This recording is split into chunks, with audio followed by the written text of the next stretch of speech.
kasus-kasus secara menyeluruh yang terjadi selama tahun 2025 khusus di tingkat daerah Maluku. Total kasus 4.544 kasus yang dirilis oleh kepolisian. Terbanyak adalah kasus korupsi, Pak. Kami mohon kasus korupsi ditindak tegas, tidak di PTS-kan, tidak di SP3-kan.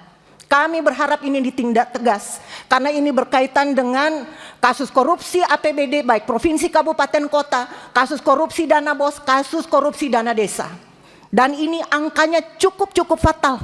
46 kasus yang keluar dari Maluku secara keseluruhan. Khusus untuk kasus konflik sosial yang ada di Maluku, total selama tahun 2024 185 kasus. Dan di tahun 2025 kemarin 90 kasus, Pak. Tapi yang lucunya kepolisian menangani ketika sudah terjadi kasus. Di mana pencegahannya? Intelnya di mana? Dan seterusnya. Kami sudah kenyang, Pak, dengan kasus-kasus kekerasan.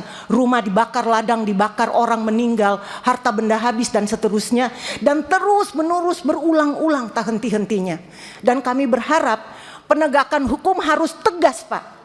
Kasus yang terjadi di Maluku bukan kasus Islam dan Kristen. Saya tegaskan sekali lagi. Bukan kasus Muslim dan Kristen.